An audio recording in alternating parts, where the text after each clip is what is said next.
Good day, Crime Talk aficionados. This is Scott Reisch of Crime Talk. And as we mentioned about a week or so ago, we were going to try to bring you information regarding Supreme Court justices. Now, as most of you should know, there are 9 Supreme Court justices. They are the ultimate arbiter of what the law is in the United States on all federal matters.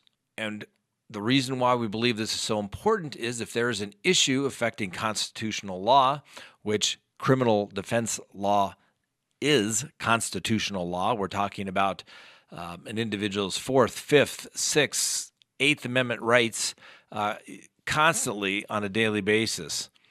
And these decisions are important. So like any good attorney, you need to know who your judge is and know their background.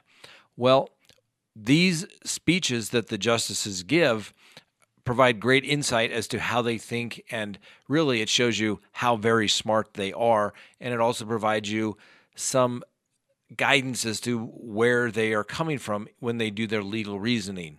Now, a lot of people think the Supreme Court has been completely politicized, but I think, and I'd like to believe it's true, maybe I'm just being naive, is that these justices truly believe that their analysis is correct, and they're not just a bunch of political hacks up on the court. I hope that is, in fact, the case. So the first video that we have today is that of Elena Kagan. Now, she is an Associate Justice of the Supreme Court, and she was nominated by President Barack Obama in May of 2010. She was ultimately confirmed in the same year, and she is the 4th woman to serve as a Justice of the United States Supreme Court. Now, Justice Kagan was raised in New York City, and after graduating from high school, she went straight to Princeton. She studied at Oxford and then ultimately at Harvard Law School. She clerked for a federal court of appeals judge and for Supreme Court Justice Thurgood Marshall. Justice Kagan began her career as a professor at the University of Chicago School of Law, leaving to serve as Associate White House Counsel and later as policy advisor under President Bill Clinton. After a nomination to the United States Court of Appeals for the D.C. Circuit, which expired without action, she became a professor at Harvard Law School and was later named the first female dean. In 2009, Kagan became the first female Solicitor General of the United States, and then ultimately President Obama nominated her to the Supreme Court to fill the vacancy of the retirement of Justice John Paul Stevens. Justice Kagan was confirmed by a vote of 63 to 37. She is considered to be part of the court's liberal wing, but tends to be one of the more moderate justices in the overall group. On November 18th, Justice Kagan spoke with George Mason University students about the American legal system. She discussed her career and gave some advice to aspiring students and potential law students. It's a rather interesting interview, and I also found particularly her discussion of clerking for Thurgood Marshall somewhat humorous. I hope that you enjoy it. Leave me a comment, and we'll talk about it. Thank you all for being here, and thanks to you, Justice Kagan. It's an honor. It really is an honor. I mean, first off, I do everything that Elizabeth asks me to do or tells me to do, but this one was a really special privilege and treat just because, I never had the opportunity to meet Roger Wilkins, but I feel as though I know him some through his daughter and through his wife, and he was just such a superb educator and journalist and lawyer, and most of all, public servant. And it's great to see you carrying on his legacy, Elizabeth, and it's great to be here for this event.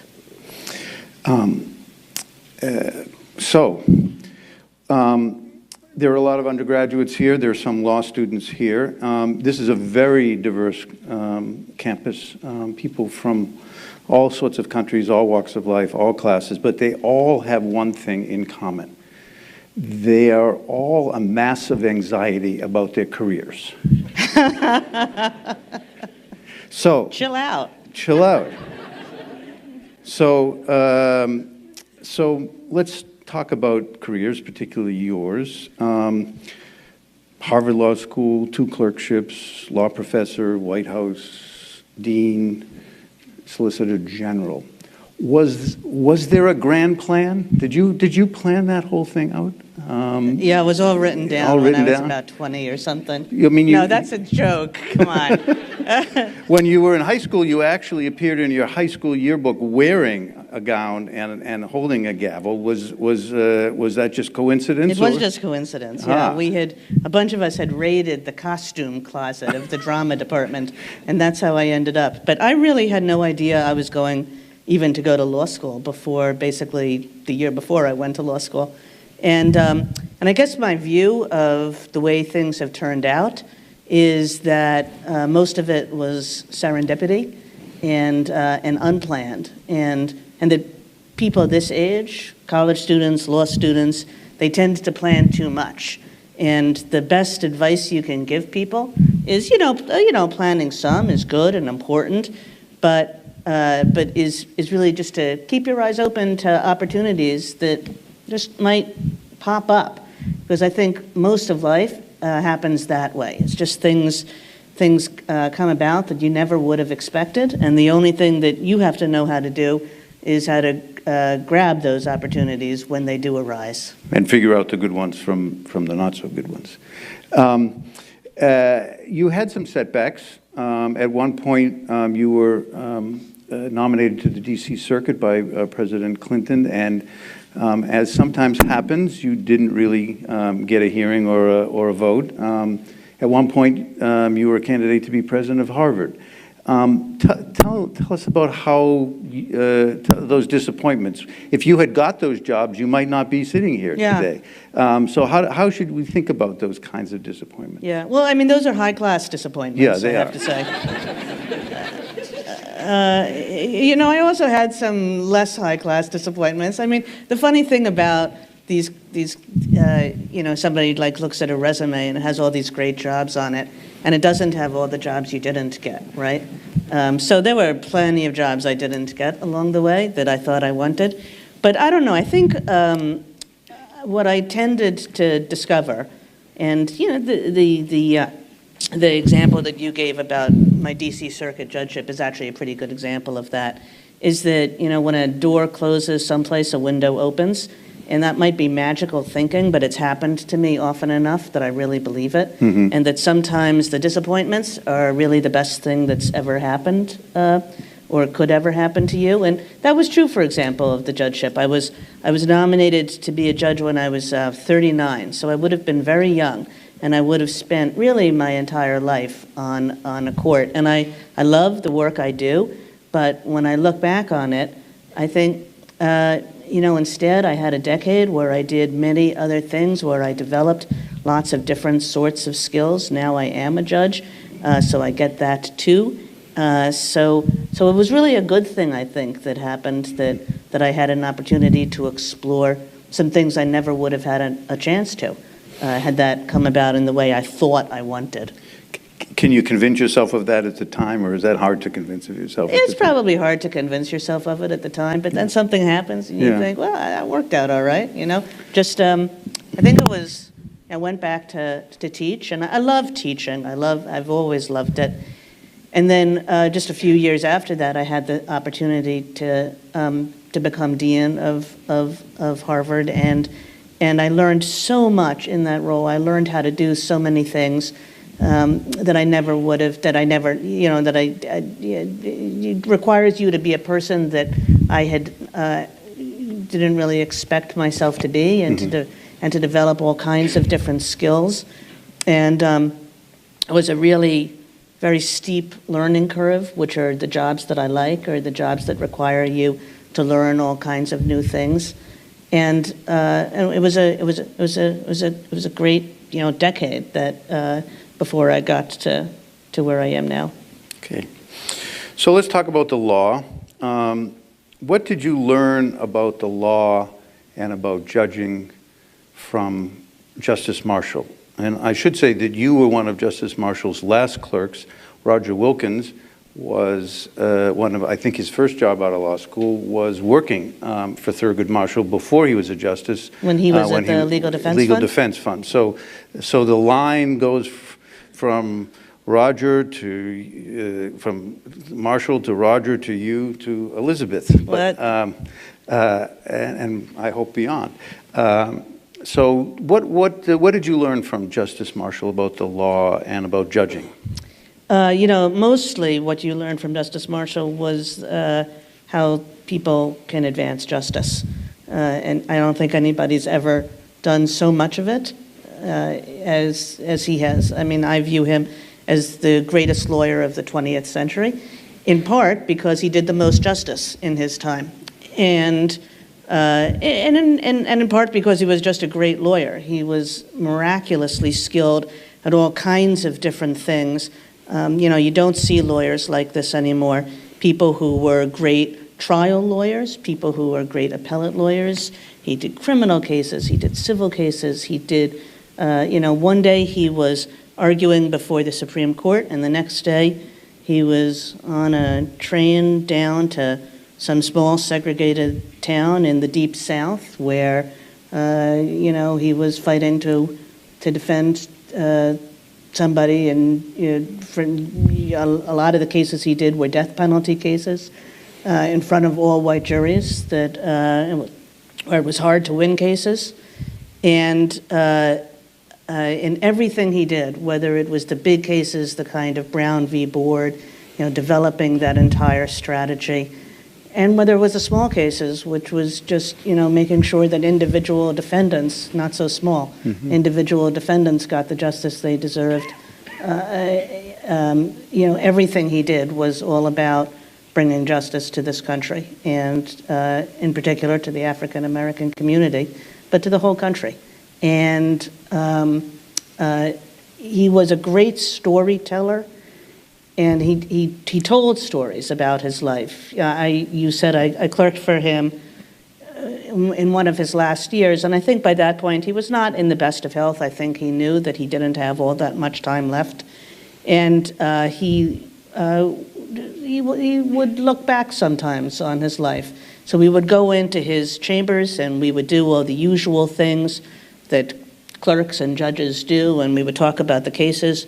And then at some point, he would segue into storytelling mode, and we would hear about his childhood in segregated Baltimore, and we would hear about his time at Howard Law School, really developing with Charles Hamilton Houston, then the dean of that law school, the strategy that led to Brown v. Board and that led to the eradication of Jim Crow. And we would hear about all his many cases, and he never repeated a story, and he had hundreds of them.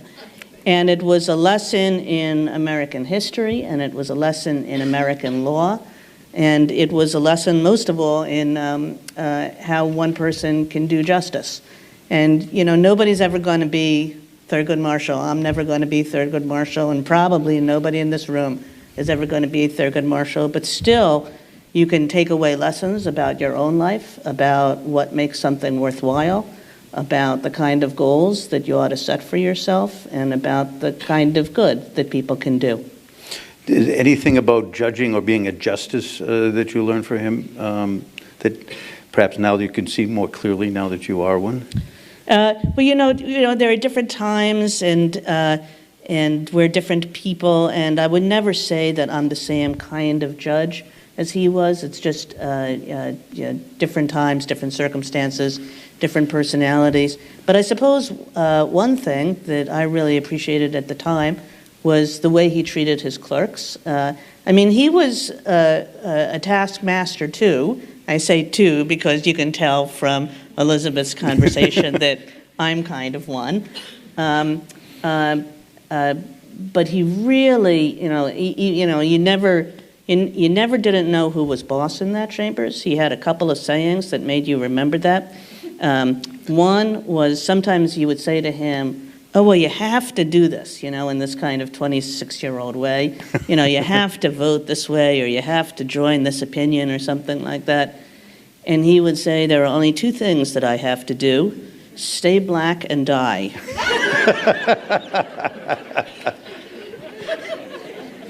Which sort of shut you up, Right. And sometimes you would say something, and he would say, "You see that commission over there?" And it was the commission where, with Lyndon Johnson's name on it, making him a Supreme Court justice. And he would literally make us sort of get out of the chair and walk over to that commission and repeat which name was on that commission. But at the same time, he really respected his clerks, and he thought that we were people who were going to do great things, and the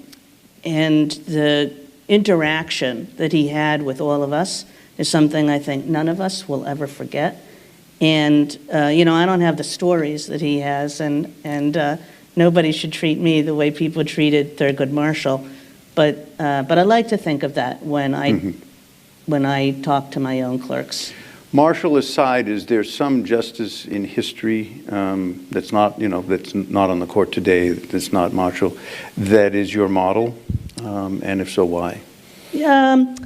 I guess Louis Brandeis is the person I'd pick for that. I actually sit in the same chair as Louis Brandeis did. On the dais at the court? Well, maybe not really on that, because we all change chairs as we get more senior. But the court actually has this tradition where you know who sat in each chair, and it sort of depends on who replaced whom.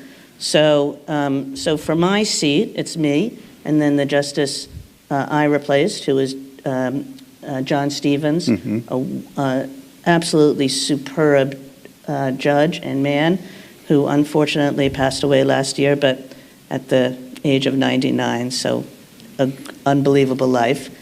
And then prior to John Stevens was William O. Douglas, who also served the court for many, many, many years. I actually call this chair that I sit in, knockwood, the longevity chair, because everybody who holds it seems to be on the court for 30 plus years. And then just like 3 justices back is Justice Brandeis, who was nominated to the court around the time of a little bit after World War I, and served there in a very distinguished and noble, I think, way. He was a brilliant, brilliant writer. My favorite opinion of all time was written by him. Which one was that? It's an opinion about the First Amendment and about why we think of the First Amendment as so important. It's not there were 2 justices at that time who wrote magnificently about the First Amendment. One was Justice Brandeis and one was Justice Holmes. And Justice Holmes had some of the language that we know about today, the marketplace of ideas. And his was a very sort of commercially oriented, almost, understanding of how the First Amendment operated, that ideas were in this marketplace, and that whatever prevailed in the market ought to prevail. But Justice Brandeis had a much more poetic understanding of the value of free speech. And I think that the opinion, for everybody to read, if you just go home and want to read a judicial opinion, it's a concurring opinion in a case called Whitney. And it talks about the First Amendment as connected to a democratic society and what the First Amendment does for a free people living in a democracy. And it's very beautiful. It's sort of the kind of thing that makes you cry. But it's also, it appeals, I think, to Americans' highest values. And I think that that's what Justice Brandeis pretty much did all the time. He had a very deep understanding of American history. He knew a lot about the founding, but he also knew a lot about the whole sweep of American history. And he brought that knowledge to bear in his understanding of the country and of the law and of the kind of law that the country deserved. And he was very much a sort of policy reformer in Massachusetts. He was before he became a judge. Before he became a judge, so he wasn't always, although it was always law involved in it in some ways. So I want to ask you about the interview process. You interviewed with President Obama twice. I guess the second time was better. Better, I guess. Yeah. It's not actually true, though. The second time was not better. No, well, the first time was really the first time. I mean, that's probably the one that left the impression, and it probably left a good impression. That's why you're here. But what do presidents ask you anyway? What are they looking to find out when you have these conversations? You talk about the weather? Do you talk about family? What do you talk about? Well, I guess you chit-chat for a bit. Yeah.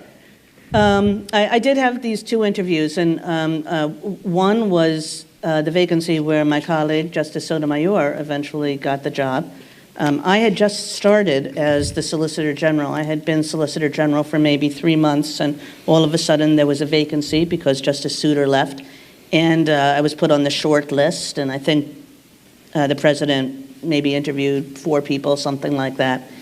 And I walked in, and maybe we chit-chatted a bit, but we mostly talked about he asked me what I had learned since I had become Solicitor General, and we talked about the court, mostly. I think we talked about my ideas about constitutional interpretation, about statutory interpretation, about how to do law, about how to be a good judge. But I remember a lot of it, we really did talk about my SG experiences and the kinds of arguments I had made and why I had made them, and what I sort of thought of the court after having watched them for a number of months. So that was my first interview, and then I did not get the job that time around, and President Obama called me. It's another one of these disappointments, another high-class disappointment. Yeah. But the president called me and said he was giving it to Justice Sotomayor, who had been, a fabulous judge for many years and is now a really esteemed colleague of mine. But he sort of said, maybe there'll be another chance. And he was incredibly gracious and lovely, even as he turned me down.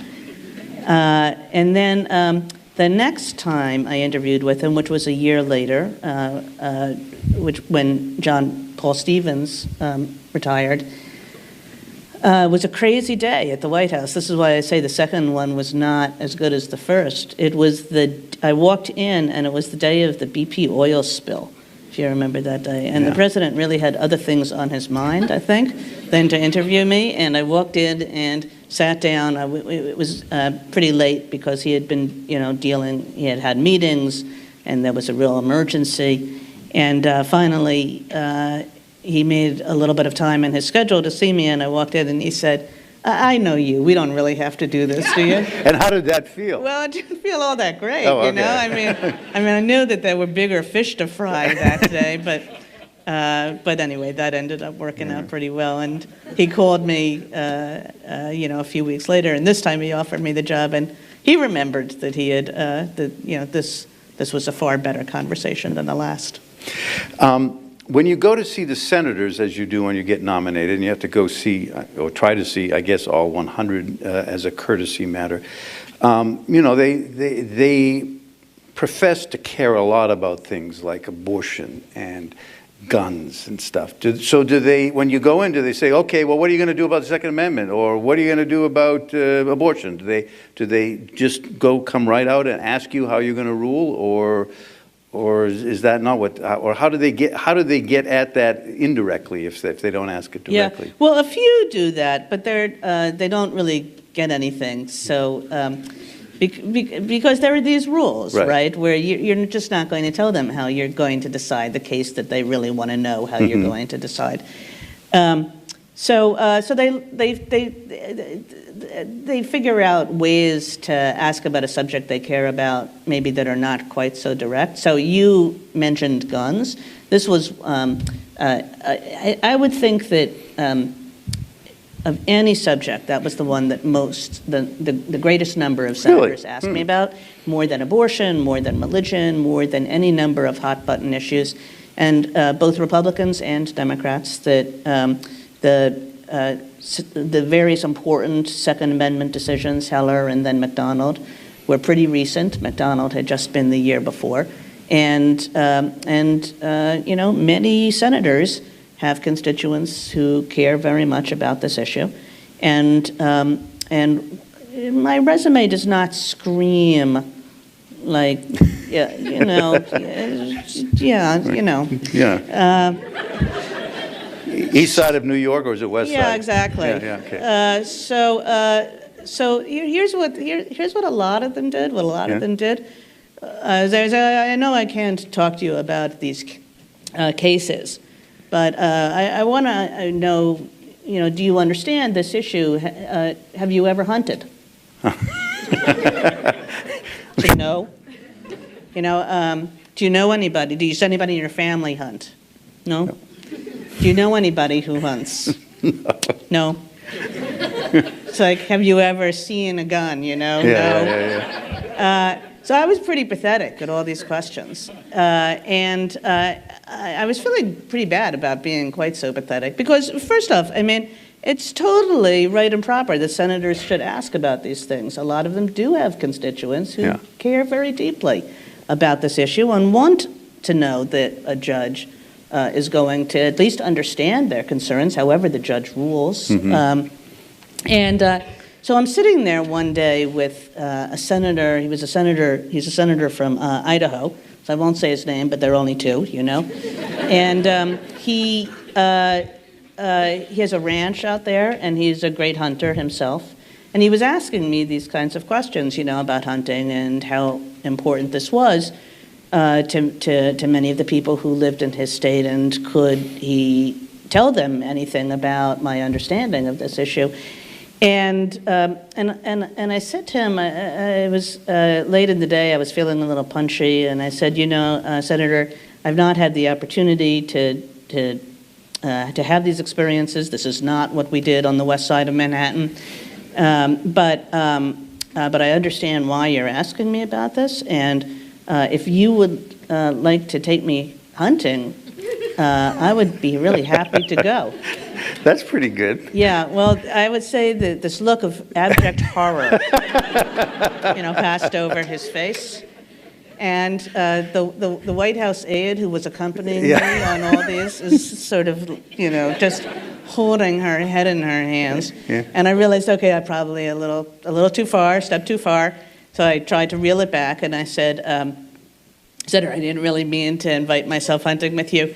But I will make you a promise that if I'm lucky enough to be confirmed, I'll ask Justice Scalia, whom I knew to be an avid hunter, and whom I had gotten to know through various things before. I will ask Justice Scalia to take me hunting.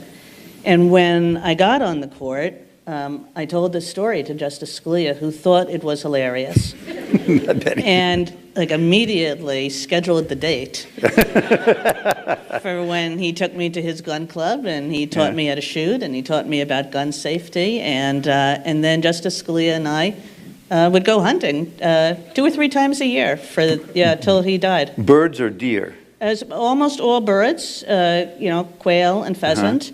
Once we went out to Wyoming to shoot deer and antelope.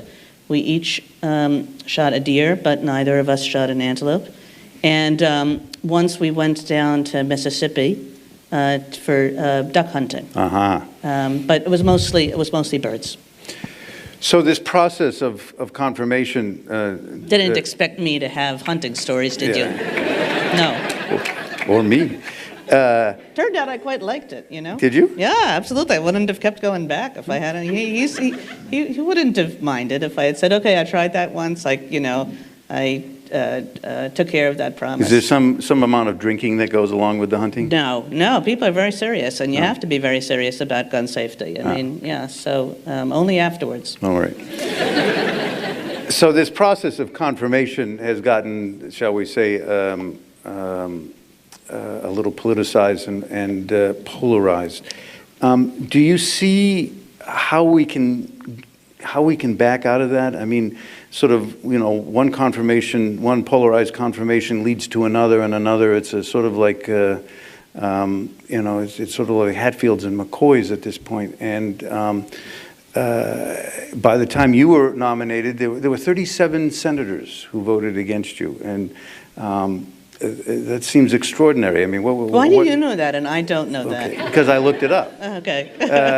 But it seems crazy. And I have a sense that, maybe a few of them thought you were going to be too liberal. But I have a funny feeling at this point, what even makes it worse is that it's what sometimes we used to call on Capitol Hill a cheap vote. It's easy for a Republican to vote against you. They can tell the base, well, I voted against her, and they know that you're going to get confirmed, so they get the best of both worlds. You get confirmed, and they get to say they voted against you. But how do we back out of that? Because that sets the whole thing up in a very polarized and partisan way. And as I'm sure I've heard you say, and others, that it's really not good for the court's legitimacy. Is there any way to undo that? I don't know, and I'm certainly. I'm not in a position to be able to wave a magic wand and do it. I mean, there is a lot of history and a lot of water under the dam, and everybody feels victimized by everybody else. But I will say that it's long past time to stop it. I mean, I think everybody on the court feels this way. There were times not so long ago when Justice Scalia got confirmed by a 98-0 vote, something like that, when Justice Ginsburg got confirmed by a similar margin. I think it was like 97-1 or something. Justice Breyer, the same. So this is a relatively new phenomenon, and it's now thoroughly bipartisan, in the bad way. Mm-hmm. Republicans, for the most part, did not vote for me or for Justice Sotomayor, Democrats, or for Judge Garland. Democrats didn't vote for Justice Alito or Justice Gorsuch or Justice Kavanaugh, and it's gotten to a bad place, and it makes the court seem political in a way I don't believe the court is political,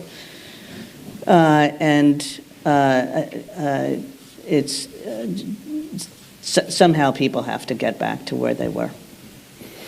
I want to. Most people here are undergraduates, and I'd like to, and they're probably not all that familiar with the process by which cases are decided, and so I'd like to ask you sort of step by step to go through it a bit.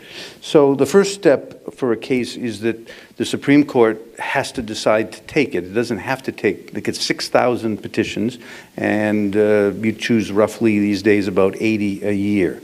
So my first question is, do you read all 6,000 of those petitions? Well, not really. Okay. No. Do the clerks read it for you, or do the clerks from the different chambers share it and summarize them, and then you all get to read the same summaries? Is that how it works? So most of the judges, 7 of us, I believe, are in what's called a cert pool. And what happens is that all those thousands of cert petitions just get divvied up, and one clerk will get a petition.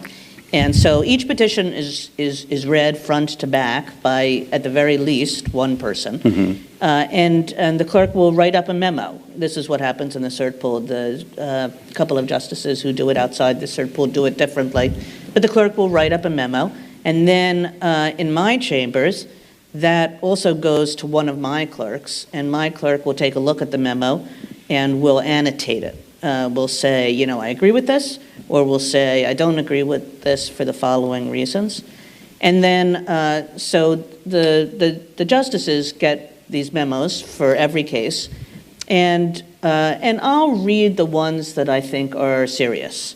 You read the cert petition itself? Yeah, if I think it's serious, if it's the kind of thing that I might want to ask the rest of the conference to discuss, or if it's the kind of thing that another member of the court wants to be discussed. So there's something called putting a petition on the discuss list. And from those thousands and thousands of cases, I would say, something like a few hundred get put on the discuss list each year. And those are the ones that you read. And when you get to the conference where you decide that, do you just go through it, bing, bing, bing, and raise your hand, and if there are enough people, then that's it, or do you actually discuss it?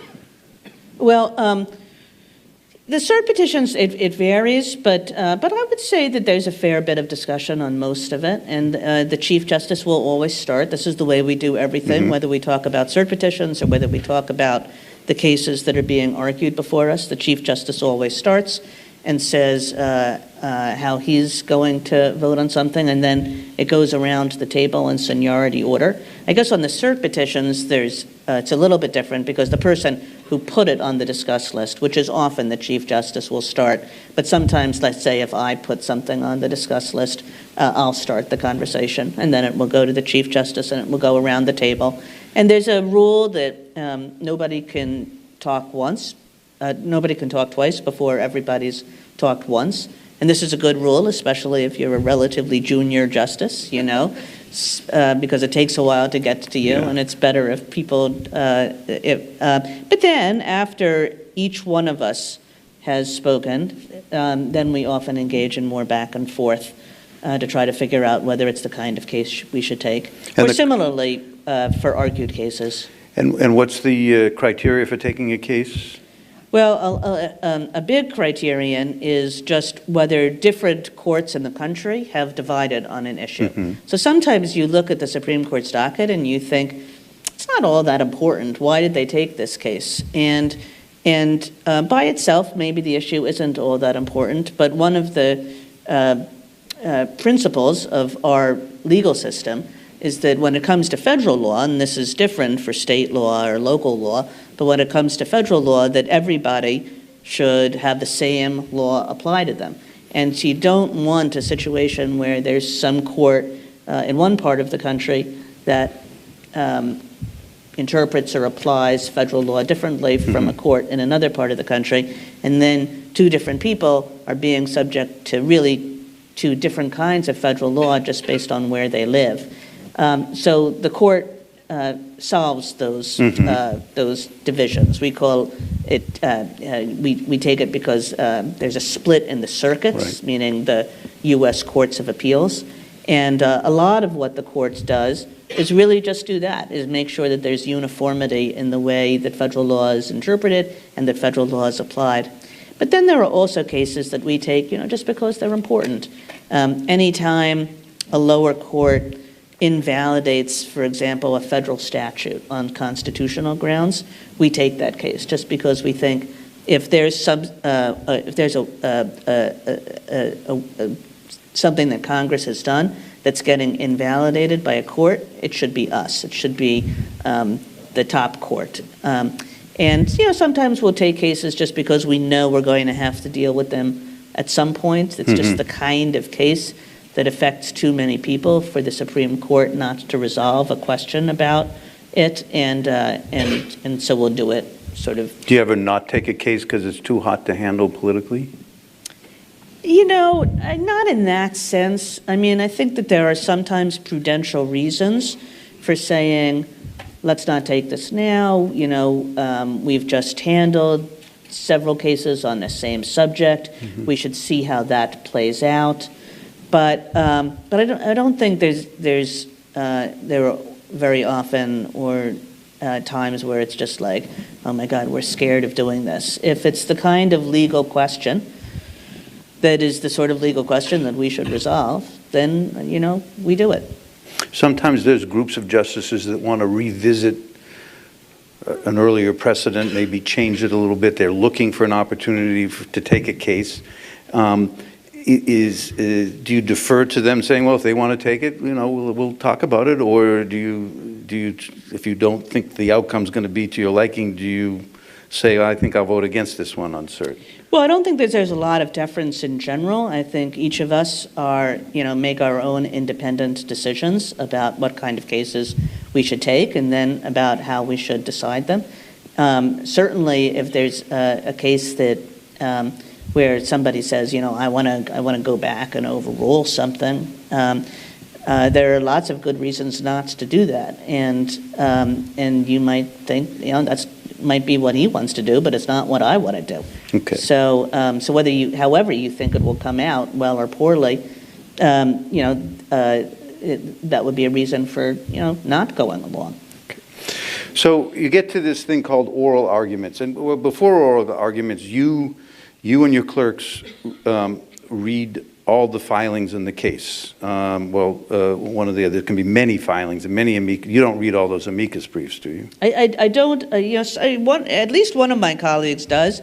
I tend to, I read, of course, all the parties' filings, and then I ask my clerks, whichever clerk has the case, that person has to read every single brief. But this can be an incredible number. I mean, on big, hot cases, it can be upwards of 50, right? And so, and then the clerk will say to me, these are the few that I think that you should read that actually say something different from what the parties have said. And do you have to carry these papers around with you all the time? I mean, going home, there's a lot of them. They're very heavy. Yeah, so we sort of have technology now. Yeah? Yeah, a little So bit. you read them? If you want to. Okay. I tend to like, reading them in paper, marking them up. So then I do have to carry them. But some of my colleagues, read them on there. And do you have a meeting with your clerks before the oral argument and pretty much hash it through and figure out how you're going to vote on the case even before the oral argument? Well, we definitely talk it through before the oral argument. Sometimes I'll come out with a pretty good view of where I'll come out in the end. Sometimes not, so it just depends on the case.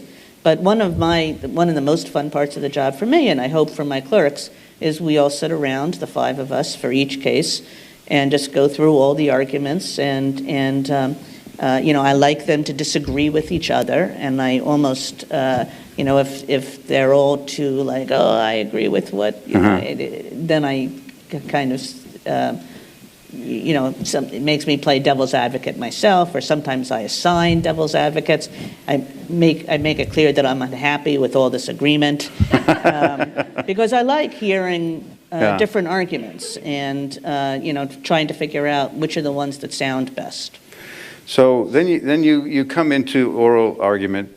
You're all lined up there on the dais, and these lawyers they prepared extensively for this, and they get 3 sentences out. Three sentences would be a good day. A good day. And already someone's jumping on them, and usually asking a question not about anything that they said in those 3 sentences. Yeah. We've actually a little bit changed this just this year. What did you do? So we now give people 2 minutes of uninterrupted time. 2 minutes? 2 minutes, which it feels like a lot, actually, Yeah, okay. Because literally 3 sentences would have been, we're being very charitable, we gave you 3 sentences today. My first argument. Yes, as a SG, which was your SG. first argument on any appeals court, is that correct? That's correct. Yeah. And it was in an important case. It was the re-argument of Citizens United, and I knew that was a pretty important case. Yeah. Right? And I got 1 sentence out. Yeah. And then I was very nervous. It was my first argument, and I was very nervous. And I got this 1 sentence out, and then Justice Scalia sort of leaned over the bench in this way that he had, and he said, "Wait, wait, wait, wait," just like that. And then he told me that this 1 sentence that I had managed to utter, which seemed to me a pretty anodyne, not very consequential first sentence, was completely wrong. But it was kind of great. I actually didn't mind it at all. In fact, I sort of preferred it. Sometimes this year I've been watching these people try to fill up 2 minutes of time without being interrupted and thinking, we should just do them a favor and interrupt them. Because sometimes it is doing people a favor. It's like it just gets you in the game right away. It gives you something to respond to. And I know that that's what it did for me. It's like, when Justice Scalia sort of challenged me, then, you have to go back at him. Do people's minds get changed by oral argument? Sometimes. Yes? Sometimes not. Yeah. I mean, it really depends on the case. There are some of the cases, often some of the high-profile cases, people have pretty strong priors and know pretty well how they feel about a particular subject, in part because they've seen similar cases on the same subject many times before. So they've developed a way of thinking about an area of the law, and you're not going to get them off that way just by having a good half hour at the podium. But there are lots of cases where that's not the case, where people are coming to it fresh, where people are really engaged by the arguments, where people are trying to figure out how to think through a case.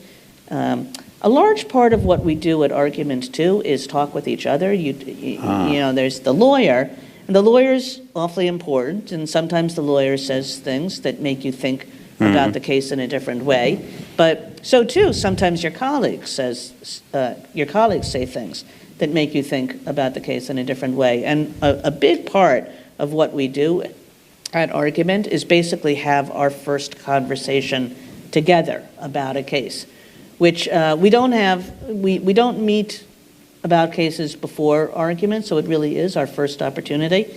And the next time we'll meet is when we're in conference and we're voting on cases, and we'll really start to vote. So because that's the way our deliberations are structured, the argument time becomes crucial for judges to talk to other judges and to say, this is the way I'm sort of thinking through a case, and to put that in everybody else's head to think about in the next couple of days before we actually meet in conference. And it's a few days later that you meet in conference? A few days later we meet in conference. And you go around the room as you describe, everyone gives is it like 1 minute pitch? It varies. Yeah. Sometimes it's short, sometimes it's long. It depends what the case is, depends how complicated it is.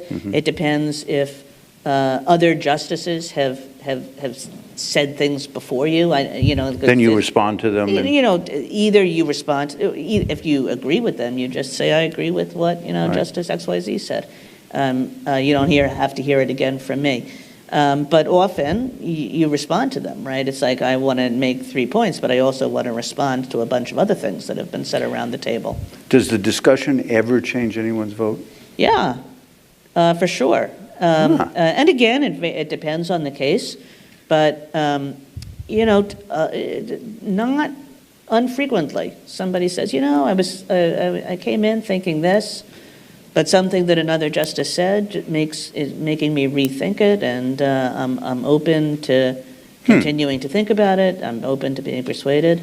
I remember cases where people would just say, literally you would go around the table and then somebody who had already spoken would say, I'm changing my mind, and if somebody changed their mind because of something that I said, I would count that as a pretty good day. Yeah. Right. But I think every justice has done that at some point or another.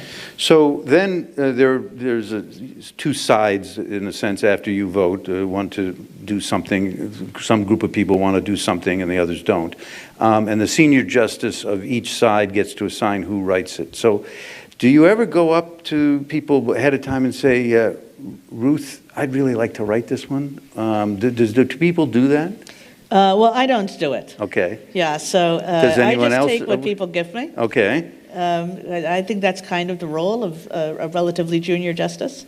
I think maybe as you get a little bit more senior, you feel as though you've paid your dues, and maybe you ask for a case or two. And what's the criteria that the senior justices will use in how to assign it? Is it, I want to spread the work around, or this is something you know a lot about, or what's the reason that someone gets assigned a case as opposed to someone Well, I've never else? been an assigning justice, so I'm really not sure. Oh, okay. And probably different assigning justices think about that question differently. I mean, the Chief Justice is often the assigning justice, but not always. Sometimes it could be Justice Thomas or Justice Ginsburg. It used to be Justice Scalia for a number of years before he passed away.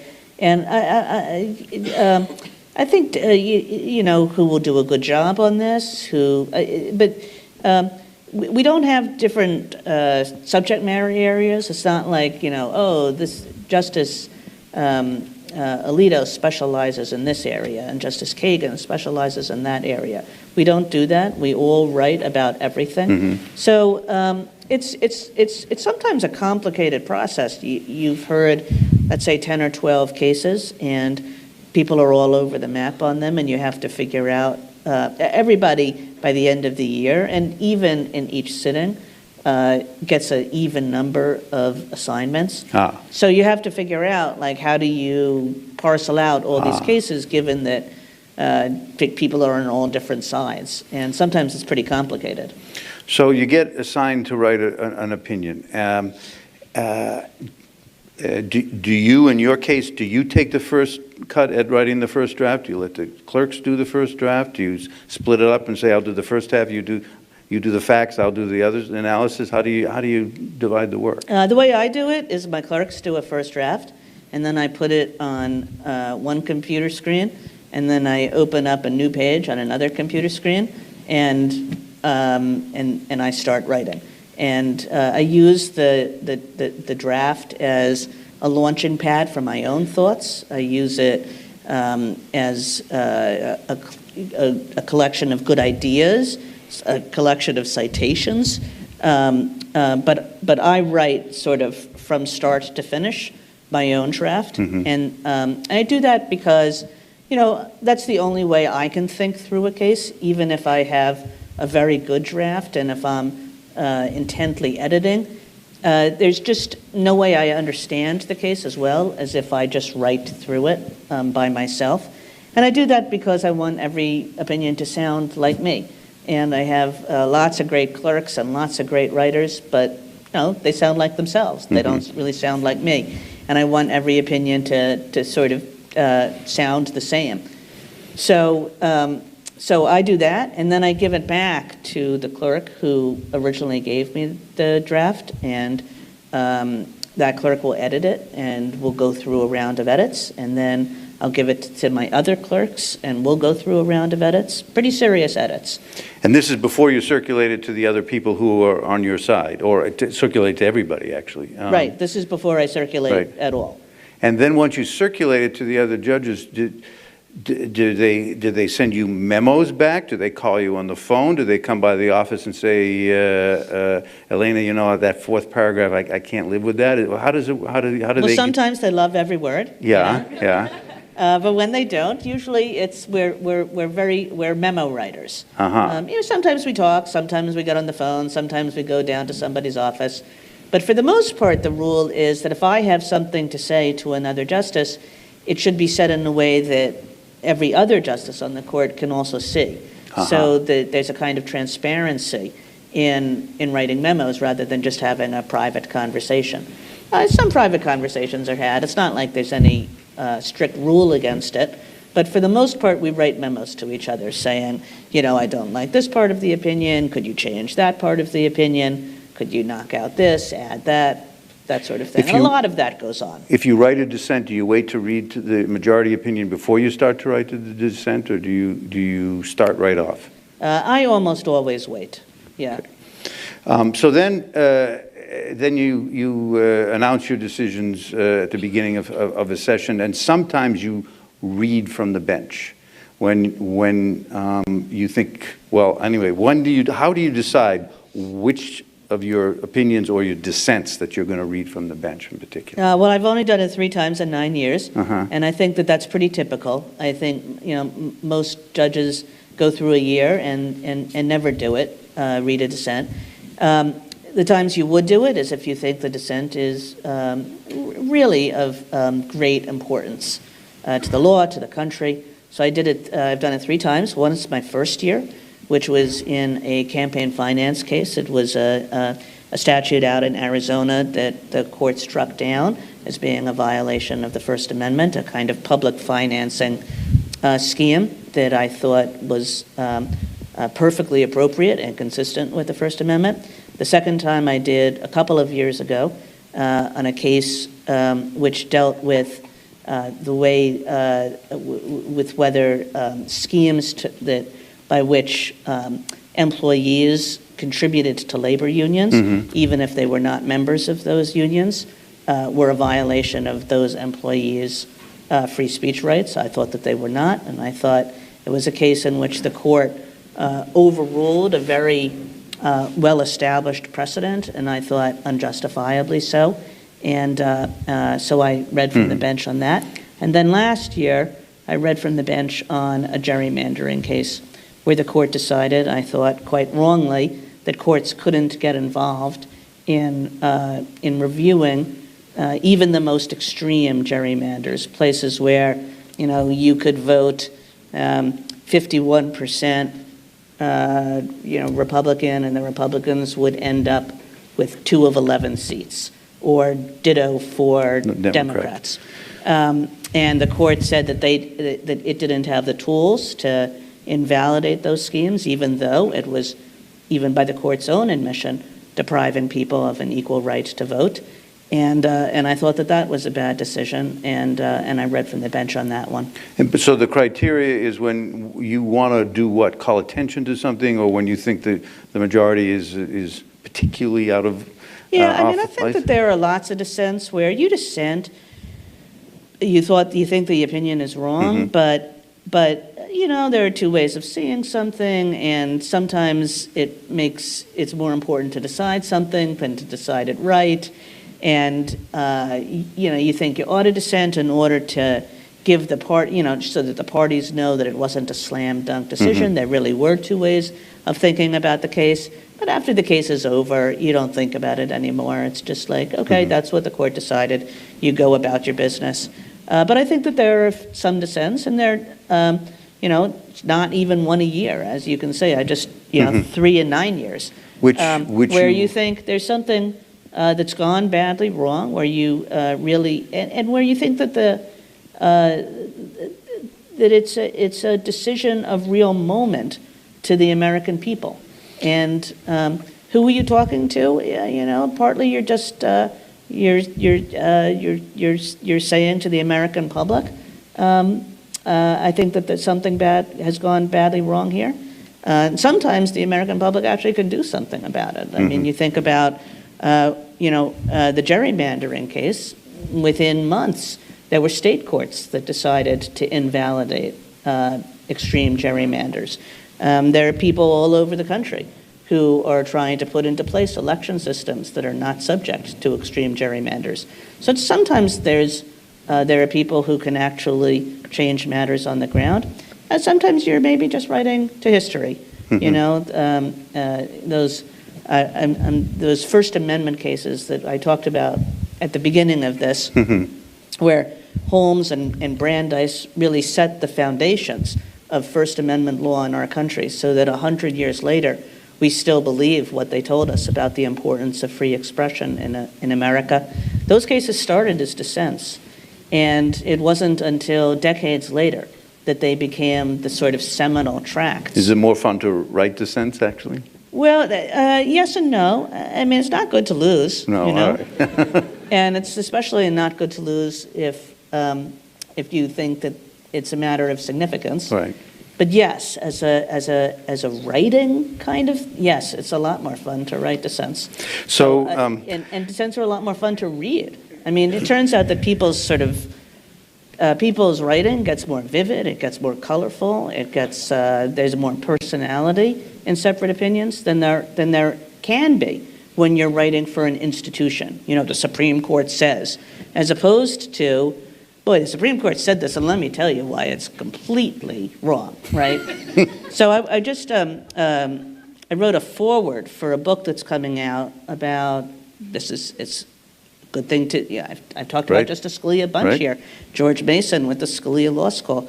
I wrote a foreword for a book that's coming out about with Justice Scalia's opinions in it. And what's so interesting to me, I looked at the table of contents, and basically about 90% of them are separate writings, or either dissents or separate concurrences. And I think it's because you can be freer. You can really just say, here's how I think the law should work, without worrying about, are you going to get 5 votes for that? Without worrying about how an institution like the Supreme Court would say it. It's just you. And without worrying about the precedential value of every word and comma. I guess that's right. Right. It's just you. So I wouldn't be the first person to point out that you're a fabulous writer. I would say that you're good enough to be a journalist even. But but I'm going to read from that redistricting dissent so people have a sense of it. This is the first two paragraphs. For the first time ever, this court refuses to remedy a constitutional violation because it thinks the task beyond judicial capabilities. And not just any constitutional violation. The partisan gerrymanders in these cases deprive citizens of the most fundamental of their constitutional rights, the rights to participate equally in the political process, to join with others to advance political beliefs, and to choose their political representatives. In so doing, the partisan gerrymanders here debased and dishonored our democracy, turning upside down the core American idea that all governmental power derives from the people. These gerrymanders enabled politicians to entrench themselves in office as against voters' preferences. They promoted partisanship above respect for popular will. They encouraged a politics of polarization and dysfunction. If left unchecked, gerrymanders like the ones here may irreparably damage our system of government. That's pretty good. Then, You see, I mean, when I just explained that case to you, I didn't really talk like that, did I? No. No. No. You can do it better in print. Yeah, At least I writing, can. yeah. But then you get real cheeky a few paragraphs on. There was an issue in A little bit of this. snark, is that what Yeah, you're I was saying? about to cheeky. I like cheeky better. Anyway, one of the issues was the court says, well, we got to allow a certain degree of partisanship. This is redistricting after all, and then it's sort of hard. When is some partisanship too much? How much is too much? And you write, the majority's how much is too much critique fares no better than its neutrality argument. How about the following for a first cut answer? This much is too much. Which I thought it was. Yeah. And it was only the first cut answer. There were many more law-like answers, but you looked at that and you said this much is too much. Wherever we draw this line, this is on one side of it. So I want to get one more area. I do appoint my clerks to be a kind of hold you in check. a little bit. Tell me when I've gone over the line. Most of my best lines end up on the cutting room floor, Yeah. where they say just too much snark, Justice Kagan. Yeah. Yours and mine, I'm afraid both. That's the case. I want to talk about diversity. There's a tremendous diversity on the Supreme Court. There's 4 of you from Harvard Law School. There's 4 of you from Yale Law School. And there's 1 from Columbia. So this question, somewhat revised, comes from Shane Crow, a student here. As someone who went to Princeton, Oxford, and Harvard, you know the benefit of an elite education. Recently, we've seen the length to which parents will go to get their children an elite education. What ideas do you have to open up the judiciary to those without that elite pedigree? I do think it's unfortunate that the court is right now represented by only a couple of 2 or 3 law schools, and I think it's largely, I don't quite know why it is. I mean, some part of it is just fluky, and it's just these seats come open one at a time, and you can only there are only so many dimensions of diversity you can think about, and along with thinking about everything else you want to think about in nominating. So I'm not sure any of us got appointed because we went to these schools, although for sure these schools, do give opportunities to their students. Well, you could argue this is a perfect meritocracy. It's working. The best and the brightest goes there. That's not true. Okay. I mean, there are great law students all over the place, and great lawyers who come from all over the place. And I do think this is a bit fluky if you look at the American judiciary as a whole. Even at the circuit court level, I think you wouldn't find anything like this. And I think it's a bit unfortunate, or more than a bit, as I said. I go to lots of law schools. And it doesn't surprise me that you just read that question, because I go to lots of law schools, and one of the first questions would be like, what is this? I'm not a student at Harvard or Yale. Does that mean I'll never get to be a Supreme Court justice? The answer is no, and certainly in a good world, the answer would be no, and yeah. Okay. Natalie Pixler, another student, asked this question. Again, I've revised it slightly. What advice would you give to a young woman in a male-dominated field like the law, and in particular one who wants to become a judge? Go for it. Yes, I would say if this is a law student. No, actually, it's not. An undergraduate. You don't. That's a great ambition, and work hard, and don't get outworked by a lot of men. When I used to teach law school, I used to find that some of the women didn't volunteer as much as the men. Maybe because, it could be that men talk when they don't really know all that much. Could Maybe, be. yeah. But I used to say to the women, just get in there, because part of learning law is sort of learning the language, is learning how to talk law, and be assertive and be bold, and you're as good as anybody, and go be a judge. Do you think law is now male-dominated, or do you think you've broken the back of that?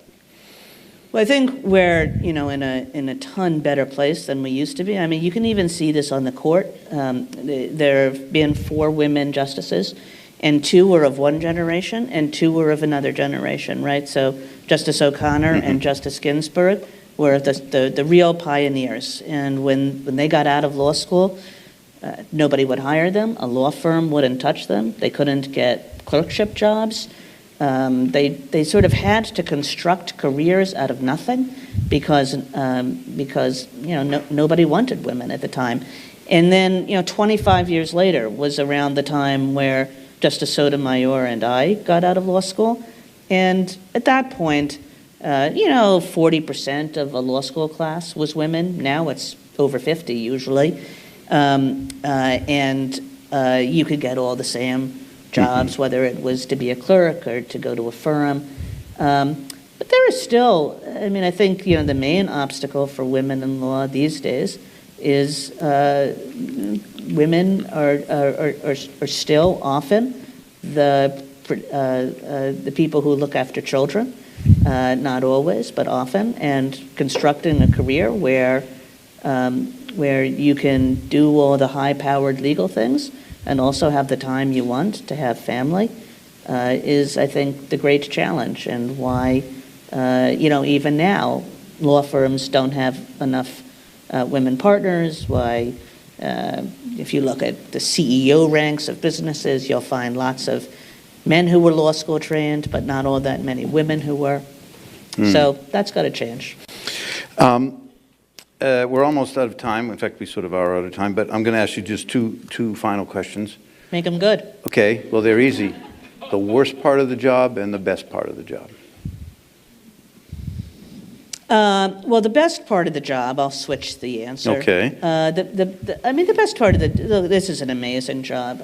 I love thinking about law, and and to be in a position where you can think about all the most interesting legal questions of the time, and also be able really to advance the rule of law. President Holton talked about the importance of the rule of law, and to do some justice is an amazing privilege and honor. And if you don't appreciate that every day,